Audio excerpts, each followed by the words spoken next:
వారి యొక్క కళ్యాణానికి తిలకించవచ్చిన భక్తులందరికీ విజ్ఞప్తి, మీ మనసులో ఏ కోరిక నిమిత్తమైతే ఈ కళ్యాణ మహోత్సవంలో కూర్చొని ఉన్నారో ఆ కోరిక తప్పకుండా నెరవేరుతుంది. కళ్యాణం కాని వాళ్ళకి కళ్యాణం జరుగుతుంది. ఉద్యోగం కావాల్సిన వారికి ఉద్యోగం లభిస్తుంది. మీ వ్యాపారం దినదినం అభివృద్ధి కూడా చెందుతుంది. కాబట్టి మీ మనసులో కోరికను ఒక్కసారి తలుచుకొని అమ్మవారికి అయ్యవారికి నమస్కారం చేసుకోండి.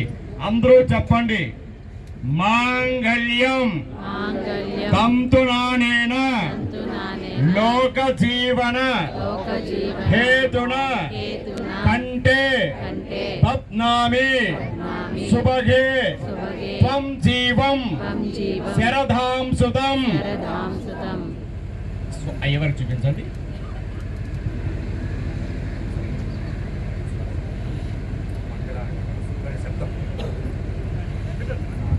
మంగళ్యం దందునానేన మమ జీవన హేతున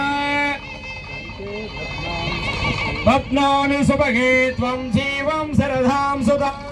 మంగళ్యం దందునానేన లోక జీవన హేతున కంటే పద్నామి శుభగే త్వం జీవం శరధాం సుతం.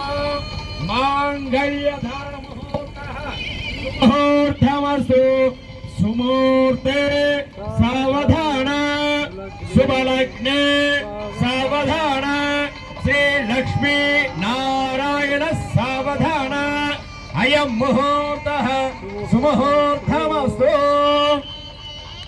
చేయవేయండి సార్, ఫోటో తీసుకుని ఉన్నారు. ఫోటో తీసి ఒకసారి అమ్మవారి మేడం చేయబెట్టండి, ఇప్పుడు తీయండి. అది